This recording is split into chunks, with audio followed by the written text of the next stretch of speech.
Flow is not just for athletes and people in the arts. It's not just writers and artists and revolutionary scientists. Want to tap into your flow state? Flow state is a mind state. Diane Allen guests on an all-new intentional living, taking us deep into the science behind flow. I have a feeling that there's some things that are going off in your mind to make you feel good. There's a cocktail of peak performance hormones that get released. And because of this, we experience euphoria. We experience motivation, peak performance, and happiness all at the same time. How we can engage it on command. Everybody who gets into their flow state does it in their own unique way. And I like to describe it as when your genius and your heart become one. And why living in flow is the ultimate key to fulfillment. A lot of people like to describe it as, I am not doing, I am being. And that's why people find flow so liberating. Plus, we're treated to a flow state experience you won't find anywhere else. On an all-new intentional living with Courtney Meyers.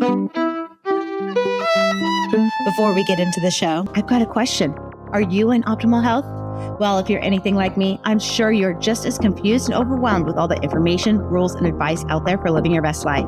And to make matters worse, you don't know where to turn to get some clarity. We have to ask ourselves, why is that happening? But lucky for you, I've got someone that can help. I made it a part of my mission. Well, I'm going to learn everything I can about health, happiness, and healing, and thriving, and what that means to be an optimal human. And I'm going to just scream it from the rooftops. My friend Samantha Lotus has got a new course that will break down everything you need to know to optimize your life and get your health journey back on track. We have to move away from these rigid structures of like, you have to be this way, and you have to do this way, and you have to eat this, and you have to follow this. And like, I don't think that's where it's at. I know this because she has personally helped me wean off unnecessary medication. She's created a wellness kit for me so that I can optimize my own personal health goals. And she's opened my awareness to the work-life health connection. That's where it starts. She's so good at what she does. I know you'll be racing to sign up for her course. Just take a listen to her on episode 99 of Intentional Living, and you won't want to wait. It's about finding what works for us, and being in the trial and error, and allowing it to be messy and imperfect, and having a lot of grace and compassion with the journey. Check out Optimum by Samantha Lotus. It's linked below. And if you use my special code, Courtney, you'll get $100 off the course. It is that balance, and it's finding the right equation for you. Don't miss out. Welcome to Intentional Living with Courtney Meyers, a podcast dedicated to those seeking a more fulfilled and purposeful life through thought-provoking conversation, spiritual exploration, and authentic connections. The intentional movement has begun, and if you found yourself here, you are a part of it. Intentional Living with Courtney Meyers starts now. Hi, Diane. Welcome to Intentional Living with Courtney Meyers.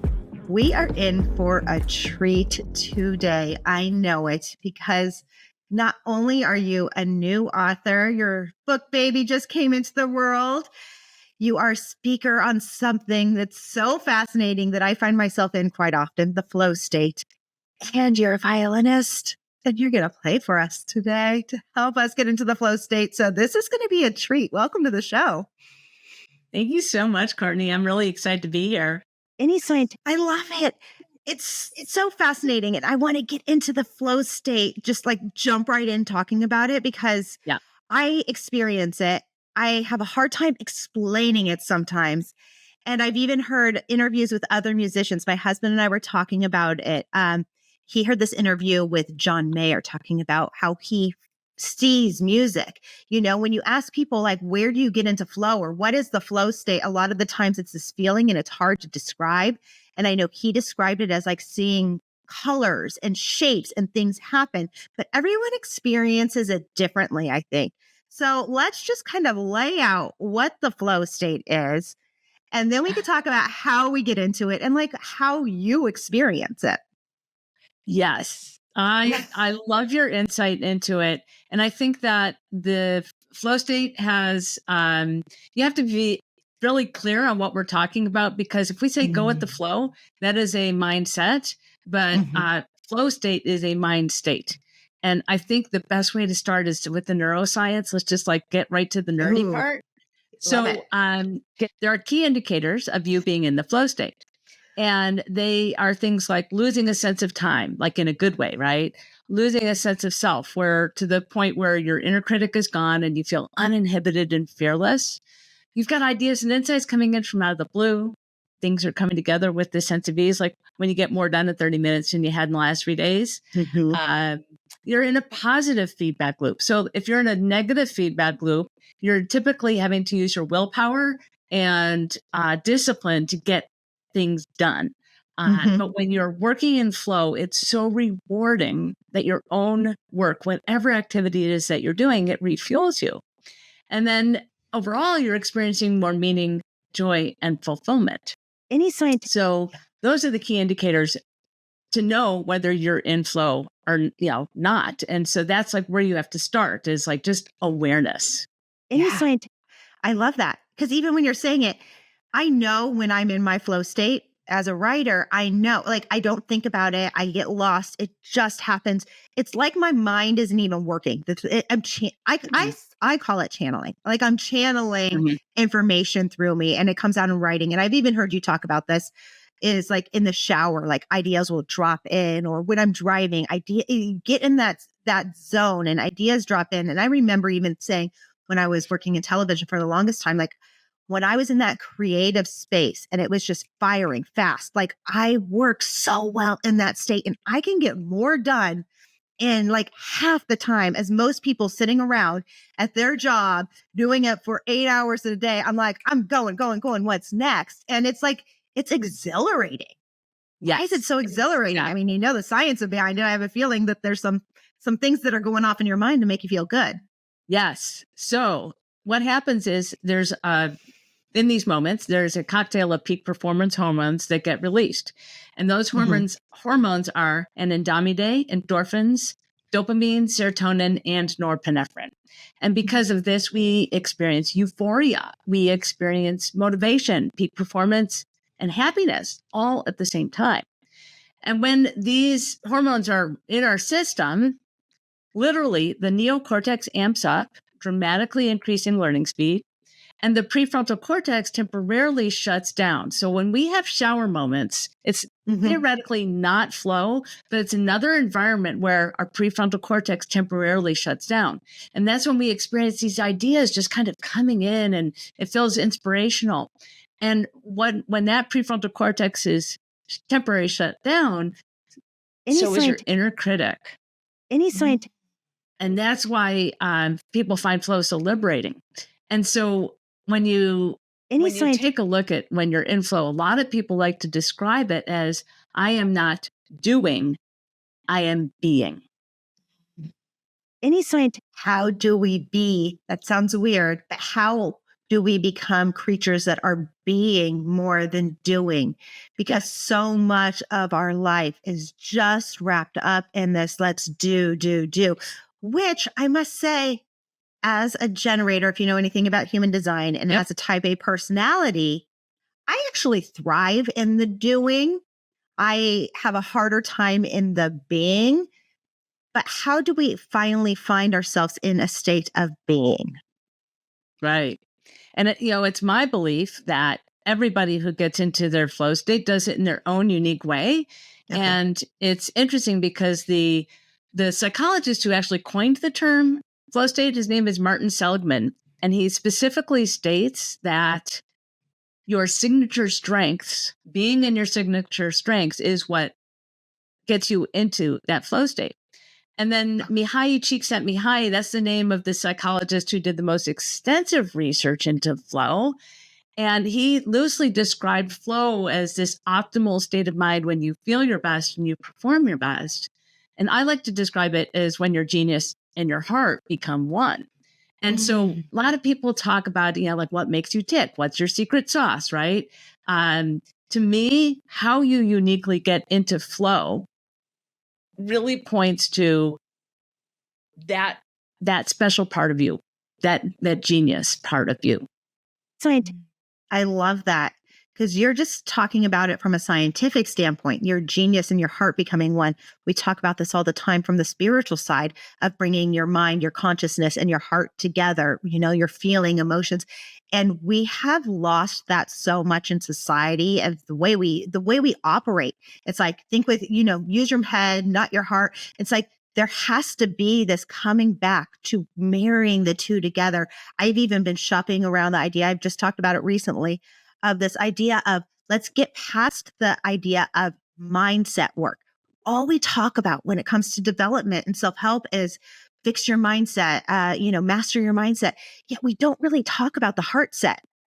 That's like a whole other thing. Your mind can be dead. You can be brain dead and you can still be living. Your heart stops. Any sign you're not alive. You're not living anymore.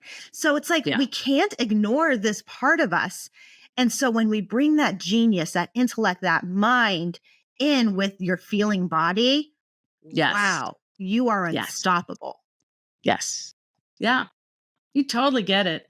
I have I'm going to show a picture on this podcast. And so for those of you who are listening, this is an aerial shot of the orchestra that I used to play in.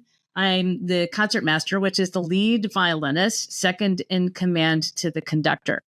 And so however poorly or amazingly I played, right, that's going to have a ripple effect throughout the orchestra as well as the audience. So if, when we talk about in corporate world, employee engagement is like one of the biggest issues going on. So that's basically going through the motions. So if you went to a concert and you were just talking about a conversation you had with your daughter about Beyonce, right?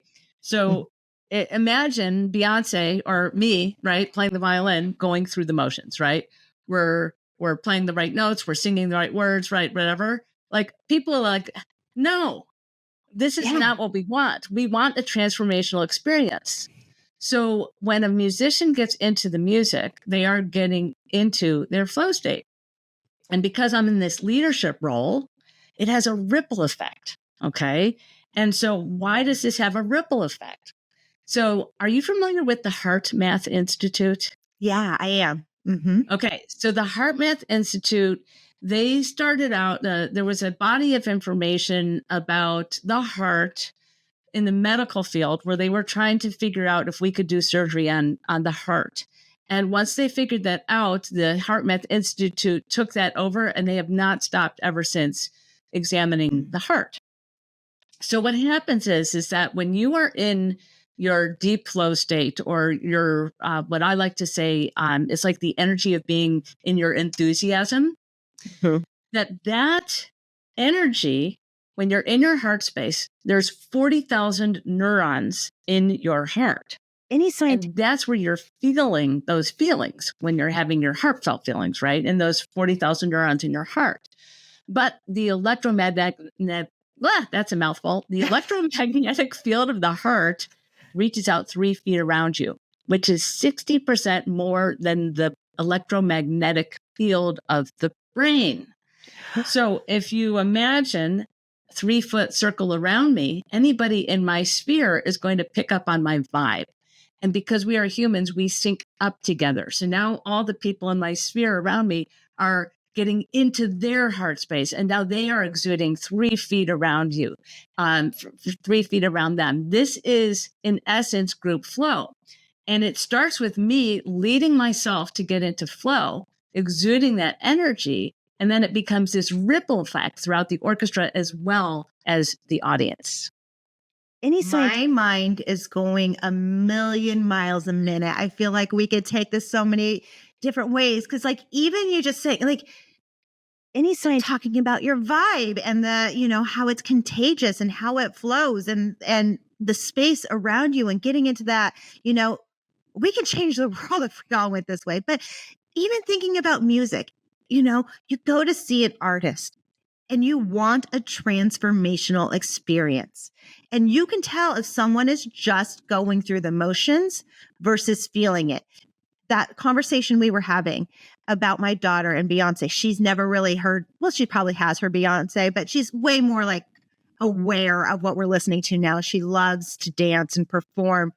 And we put on the song Halo as we were driving to school. She's only 5. I mean, she's very young. And she's like, Mommy, what is this? And it's things like that she recorded that. But she was in a state that you can still feel now, that energy. Like just thinking about it, you feel it from your heart. You don't feel it from your head. I recognize the song, but like when you start to feel it, it's like that emotion, that energy kind of envelopes you, and you can like, it radiates through. You feel warmth in your chest. And, you know, even she's like, who's singing this? I show her on the phone. This is Beyonce. Oh, she's beautiful. She's scrolling through all her pictures. And her next question is, Mommy, can we go see her? I'm like, sure. I'll take you to Beyonce every day. This is a fun. This is better than Chuck E. Cheese. But even like with your favorite song, music or any art, that's the magic of art. It moves you. And if you think of any development that we've ever had in this world, any scientific development, even the scientists were getting into a flow state. It's like anything that transforms us as a human being, as a race, comes from getting into that flow state. Yes. So the flow is not just for athletes and people in the arts, right? It's not just for writers and artists and revolutionary scientists, right? So let's take example, somebody who's getting lost in an Excel spreadsheet. Happens to so many different people, right? And so where we're heading right now, okay, is, you know, we have talked about how do you become aware of flow, those key indicators, right? Lose sense of time, sense of self, ideas and insights coming in from out of the blue, things coming together with the sense of ease and, you know, experiencing more meaning, joy, and fulfillment. Then we talked about the neuroscience, right? So what is there left to do? It's to figure out how you uniquely get into flow, because when you define it, you can own it. And so right now you have a habit of getting into flow. My husband, who's also a musician, but he's an IT guy by day, right? Bass player and drummer by night, right? So we have a very, you know, decades of practice getting into flow because it's expected of us to be in flow. My son is a pilot, okay? He has to be in his excellence every single day, right? He also happens to be very passionate about aviation. And so it's that combination of the skills and the passion and, you know, the challenges that you have that bring out the best. So there are two different methods that I have where I can show people how to get into their flow state.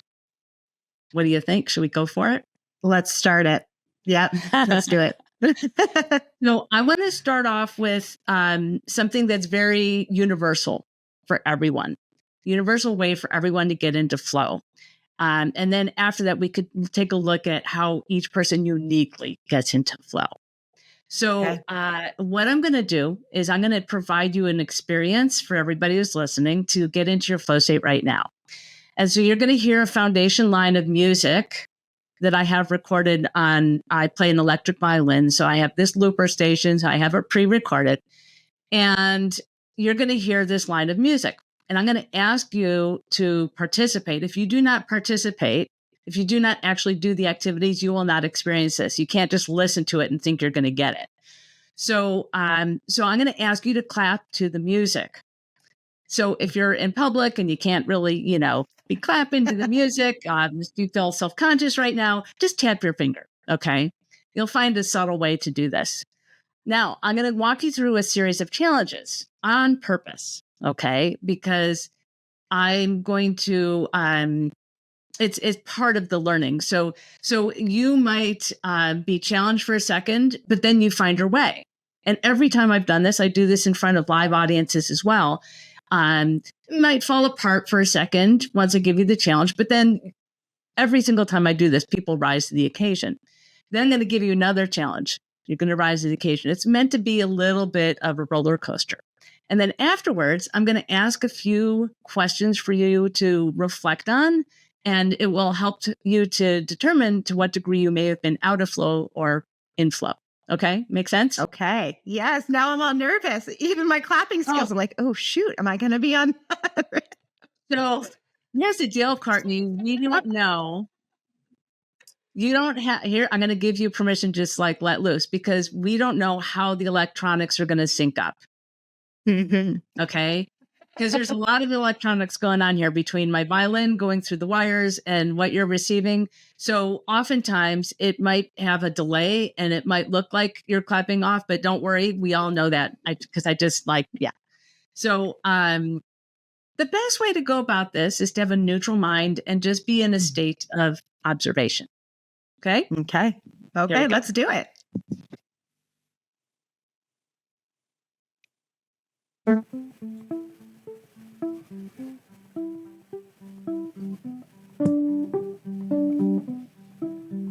So I'm going to just start clapping, and then I'm going to count you in to clap with me. 1, 2, 1, 2, ready, go.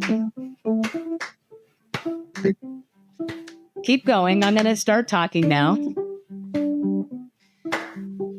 So whether you're clapping or tapping your finger, I want you to just deepen your focus, because deep focus is one of those entry points into flow. So deep focus, to heighten that, I want you to just observe without judgment. And notice, are you clapping right with the violin, a little bit before or a little bit off? A little off. So all you do is you keep observing. Am I right with it, on or off? Without any judgment. You're just observing. You're just noticing.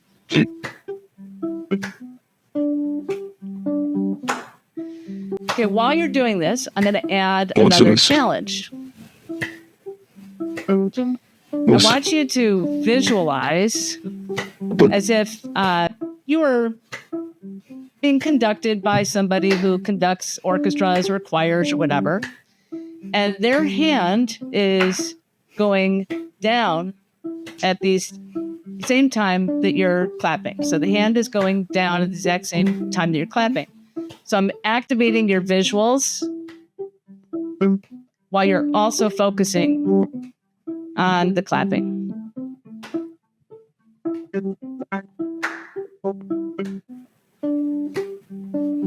Keep observing. Are you right with the clap?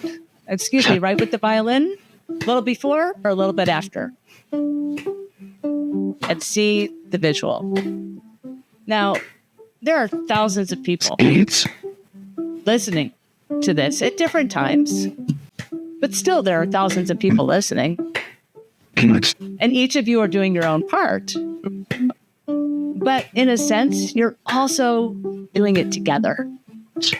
We've all heard of the concept of oneness. And in a way, we're experiencing that right now.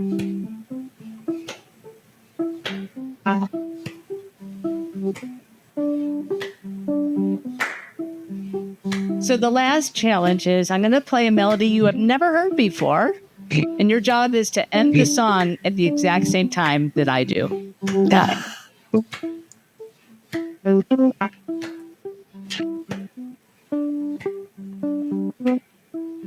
And burn. Go.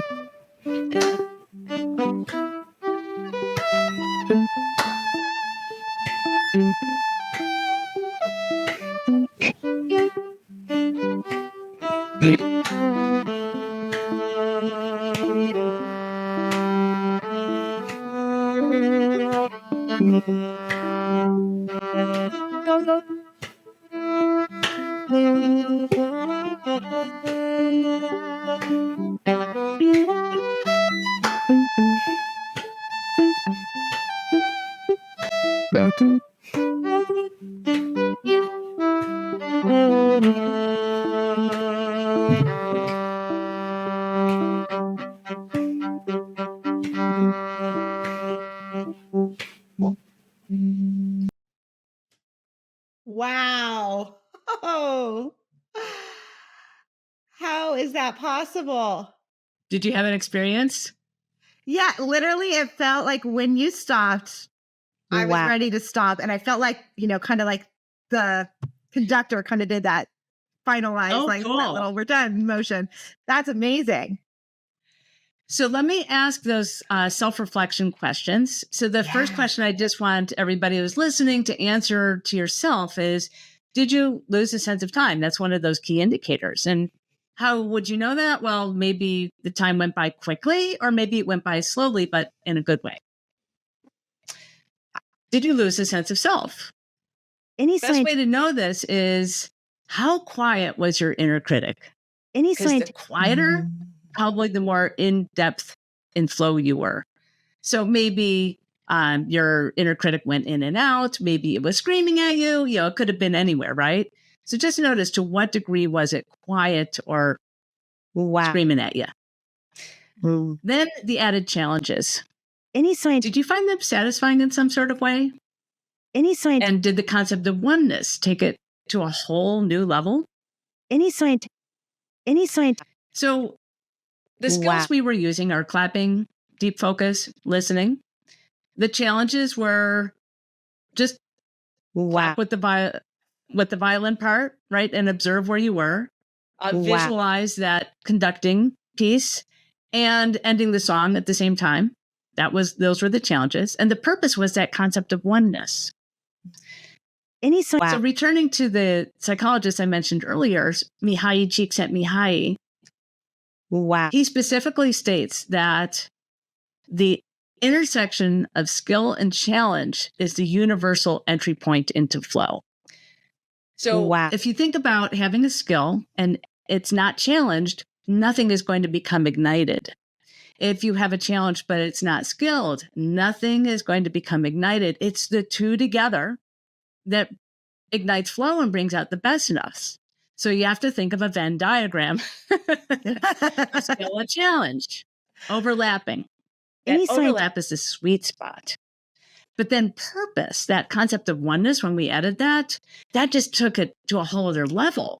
And so when you think of, now we have 3 circles in our Venn diagram that say skill, challenge, and purpose. So if you think about volunteer work, where you've got a group of people coming together with a variety of skills, they're meeting a challenge, and they're all doing it for a purpose. And in that environment, people love what they're doing. Right? It's a really gratifying experience, and hard work is like rewarding. So the question is how can you create that in your daily life? And it's simply to use skill, challenge, and purpose as a lens to look through. Let's say you're having an off day. Do I have the right skills for this? Am I challenged? Am I over challenged? Right? Sometimes if you're over challenged, it could shut you down.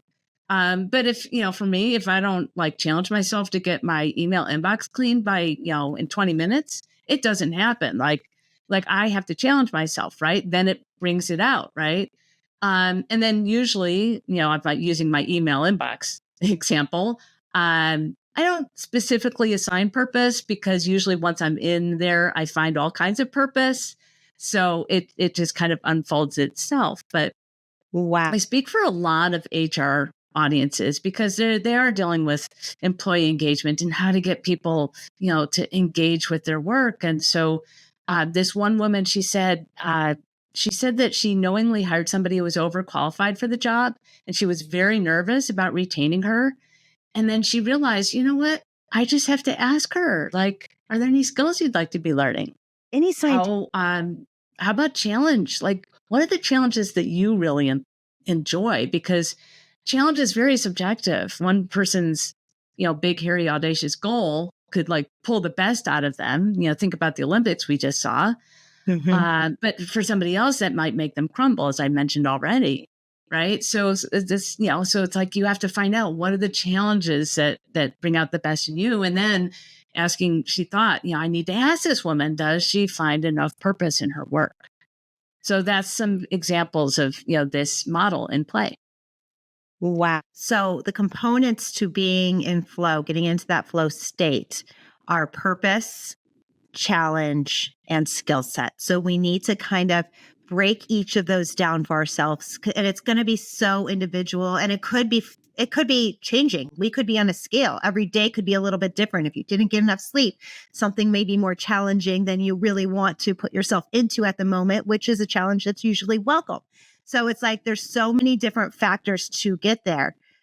But what we're really saying is purpose will follow when you use your optimal skills, with your zone of genius, and combine it with a challenge that you are up to. You got to push yourself a little bit, and then the purpose is going to flow. Because I know a lot of people are out there. What's my purpose? What's my purpose? That's a huge question that's always being asked.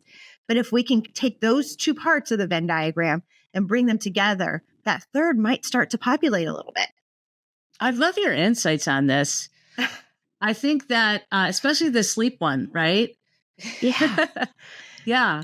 So, if you are having a tired day, right, you can adjust those dials. If you think of those as dials, those Venn diagram circles as dials, right? There was another point that you mentioned that I've already lost. I'll see if it comes back. Well, I think it's important to give ourselves a little bit of grace with that, because like you said, with like the sleep, your challenges might vary from day to day. Your challenges might vary from season to season. You may have more time in your life. I found myself in flow, or in that flow state, definitely more when I didn't have children.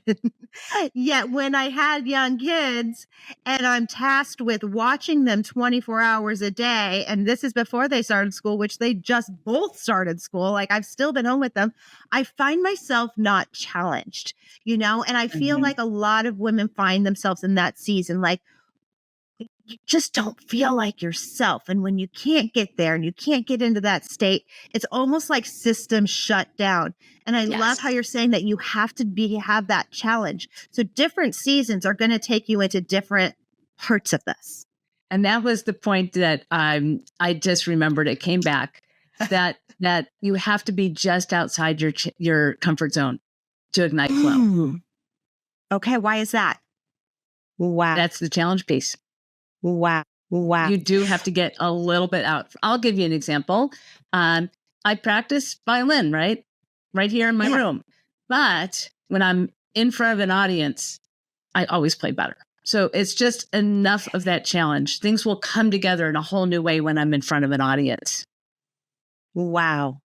I love that, because so often we are not willing to push ourselves out of our comfort zone. I don't know what keeps us there.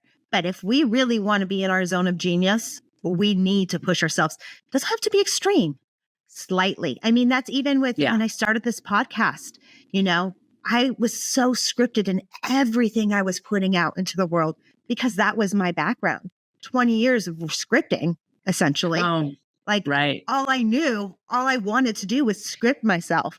But I knew I was going to be better off the cuff. And I had to push myself. And once I started doing that, everything started getting better. Yes. I had to unlearn a lot of things myself. Yeah. That unlearning. So, how did you do that? Like you said, just like, this is the right way. That is like right now, it's so, pervasive, especially in social media. Buy my product. This is the way to do it. It's like, yeah. So you have to find, your own way. Of course, you could learn from others, right?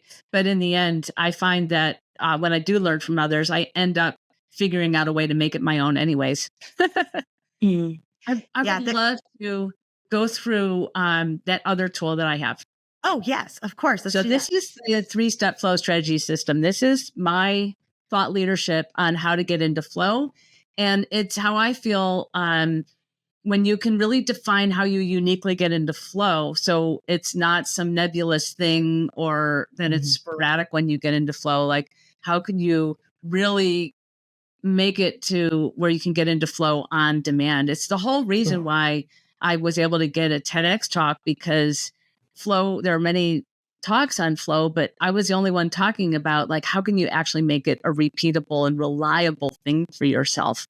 And it does take practice. It does take building a relationship with your flow. It does take, recognizing when you're in flow. Flow falls under the umbrella of positive psychology, which is all about taking a look at what's working well and reverse engineering that so you can recreate that in your life. So that's basically what we're going to do. So I'm going to walk you through, Courtney. The first question is locating where. Where are you? So all we're going to do is locate, if you think of a time, first, actually what we have to do is, I want you to remember a time when you were in flow.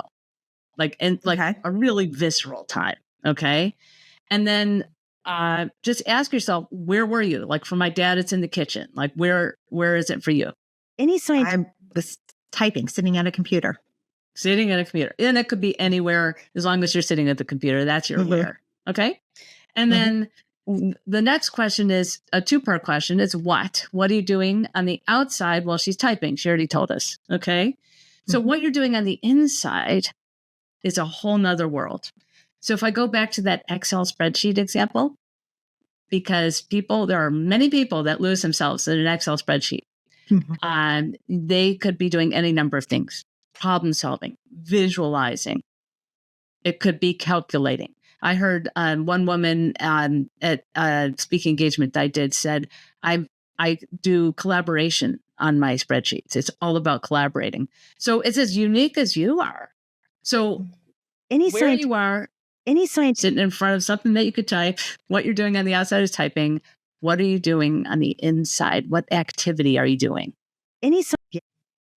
The time that I'm thinking about, I was ghostwriting a book. I was getting information. I was downloading information for myself and getting it out into the world. And I was taking other people's information, but I was creating a story and I was creating, the narrative, creating a narrative, essentially. That's really interesting. I have a friend who's a professional photographer, and she says, whenever I'm looking through the lens, I'm looking for the story. Yeah. That's usually what I'm doing in anything. It's looking for the story. Looking for the story. And then the third and last question is, we've heard this a zillion times. Why? Why is it so meaningful? But when I'm talking about the why, it's about the highest of values that are much bigger than you. Things like freedom and love and joy and wellness. It could be self-expansion. It you name it, right? It could be liberation. So when you're taking a look at what you do on the inside, which is finding the story. Is it finding the story? Is it also molding the story? Are there more pieces to that? I think it's finding it and sharing it and helping people have a voice, bringing a story to life so that we can, for lack of a better word, which I've used and other things I've worked on, is unleash our voice, allow you to speak your truth and what's going on. So it's kind of more like finding your voice and your truth. And why is that so meaningful for that to happen? I think it's an exploration of self. Like I geek out over growth and learning about self and asking the whys of the universe and trying to understand the bigger picture of why we are here and why things work. I mean, I was the why kid. My daughter's now plaguing me with the way I was at 5 years old with the whys. But it's like exactly what you're pointing to, the why, understanding who I am, who you are, how we all come together. That's really kind of the bigger picture. Wow. So I'm hearing, let me give you an example for mine because it's a little similar, but different. So when I'm performing music, where I am is on stage. What I'm doing on the outside is playing the violin. What I'm doing on the inside is also sharing the message and sharing the experience. And why that's so meaningful is because it unifies us when we're in shared experiences together. And unity, that's like something so above me that when I think of that, that's something that when I strive for really gets me into a state, right? Where it pulls the best out of me. It has nothing to do with me anymore, right? It helps you to shut down that inner critic, right? It's not about you. It's about that why, right? Yeah.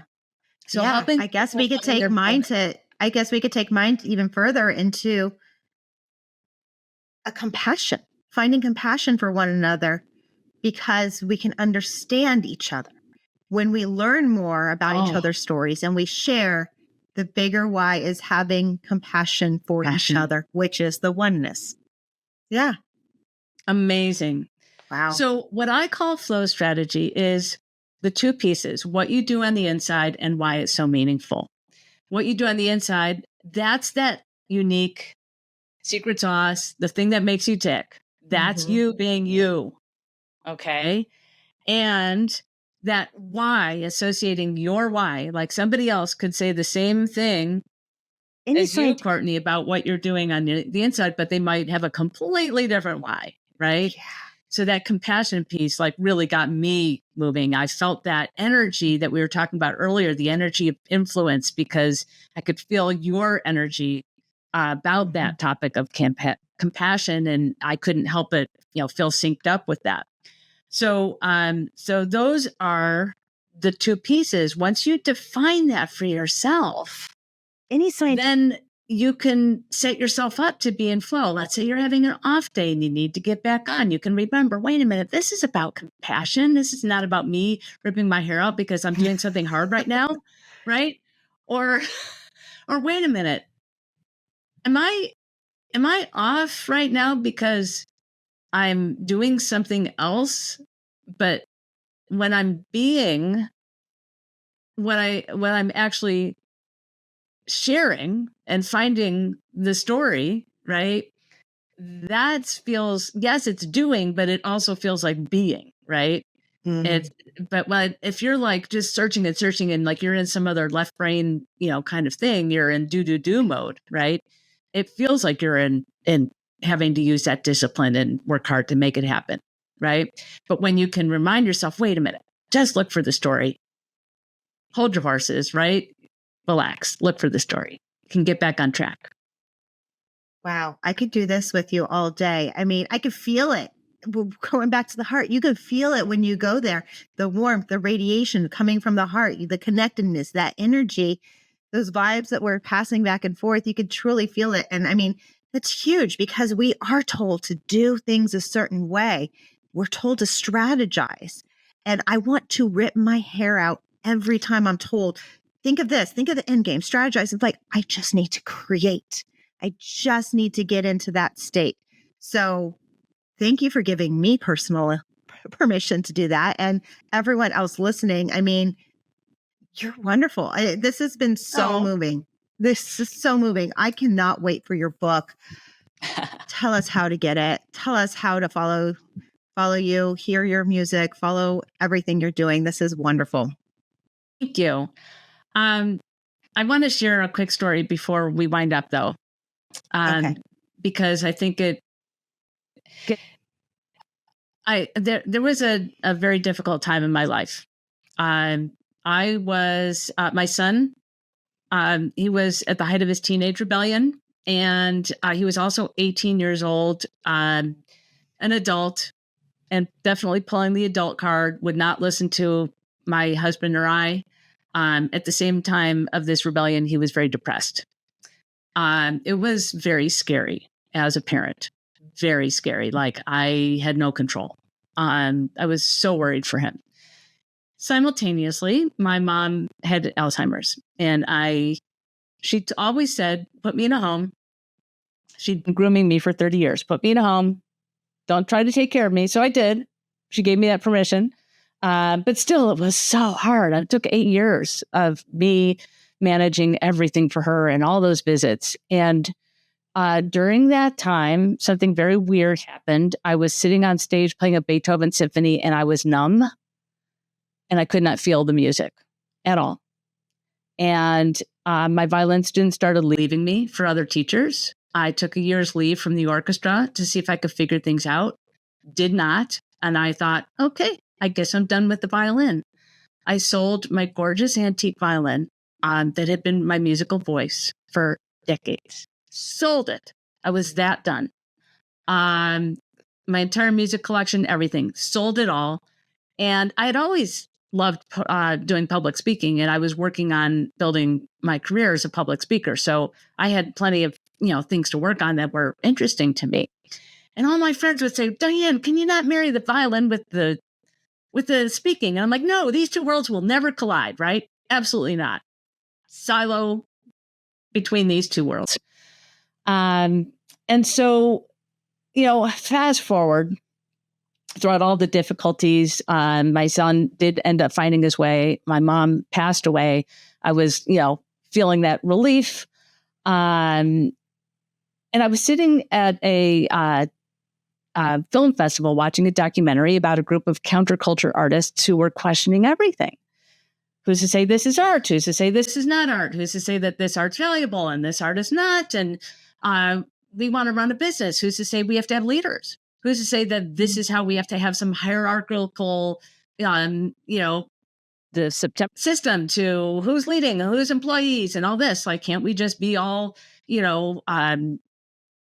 equal in some way? They were questioning everything. And Courtney, the wildest thing happened. I couldn't sleep that night. I was really stimulated by it. And I could feel the power of the violin coming back in my life. I borrowed a violin that morning from a friend of mine, and I played some Bach, and I was like, no. Played a pop tune. I was like, yes. It's like, I couldn't believe it. It took me 10 minutes to figure out. I wasn't done with the violin. I was just done with classical music. It was so confusing because of all of the family things going on. It was like it all converged, right? So a week later, I borrow an electric violin. 6 weeks later, I'm not kidding, I'm at a speaking engagement, performing my own music on this borrowed electric violin and combining it with the speaking. And that's when my career took off. So when you think about all of this important parts of yourself, I know it's hard when you got little ones in the house and and you do feel like you lose a sense of yourself. But to reconnect with all of those different parts of yourself and to bring them together in your own unique way. I had to learn the hard way. And if I could share my story and spare some time for other people, here I am helping you do that. Wow. That's just so big because we lose that part of ourself because we think we have to fall in line with whatever society says, what our parents say, how things are supposed to be. I mean, I even spoke in our first season with Heidi Rose Robbins, who is an astrologer, but she's also a poet. And people either want to talk to her about poetry or astrology. She's done her TED Talks were all about, it takes on a spoken word type of quality when she does her poetry, when she speaks it. And so we had a conversation where I was asking about the intersection of the two. And she said it to me. She's like, I never get to speak about these two things together. And that's the magic when we bring these parts of ourselves together. That's what really brings that magic. And it's like a reminder as you're saying that, like, I got to remember that for myself. What makes my magic? What makes me magic? Like, what is my thing? And I can marry it with these other things that I'm interested in. And that's the secret sauce. So, wow. The other piece was me so much right now. Now, the other piece was I thought while I was taking care of my mom that putting flow on the back burner was the right thing to do. Because when we're in flow, we are in such an amazing feeling state, and we sometimes feel guilty. But it's like when I perform concerts, the orchestra concerts would be, a couple hours long. It's a sustained experience of being in flow, and there's no reason why people can't experience flow throughout their day, all day long. Yeah. If you're like my husband and I are like, a day without flow is a day without sunshine. It is ingrained in our habits. I love that. I love that. Oh my goodness. Thank you so much. Okay. So tell me where to get the book so that everyone can learn to get in flow. Yes. So we have an Amazon listing, and we have a special until the end of September 22nd, 2024, for $1.99 special. After that, it'll go up to the full price. And this is so new, I don't even know what the full price is. It's still very affordable, but we'll have the link in the show notes. I also have a gift, a free gift from me that has all of the it's an outline of everything that we talked about today, with the 2 different ways to get into flow, as well as the neuroscience, all of those, the left brain information that we talked about today. I have that plus a couple of videos. And you just have to go to tinyurl.com/flowstategift. And we'll put that in the show notes as well. And that's just for me to give you a synopsis plus more steps from things that we didn't get to talk about today. Wow. I love all that. I can't wait to share it with everyone. Thank you so much. My mind is going a million miles a minute right now. I am just so mind blown by this conversation. Thank you, Diane. Thank you. And that's it for today's Intentional Living with Courtney Meyers. Thank you so much for joining us. And thank you, Diane Allen, for the beautiful conversation and for taking us into the flow state. If you want to get her book or the gifts she mentioned, I'll put all the information in the show notes below. And as always, you can find Intentional Living with Courtney Meyers and Intentional Media on our website at CourtneyMyers.com. That's where you'll find our books, our courses, and everything else we have coming out soon. I'll talk to you later. Bye.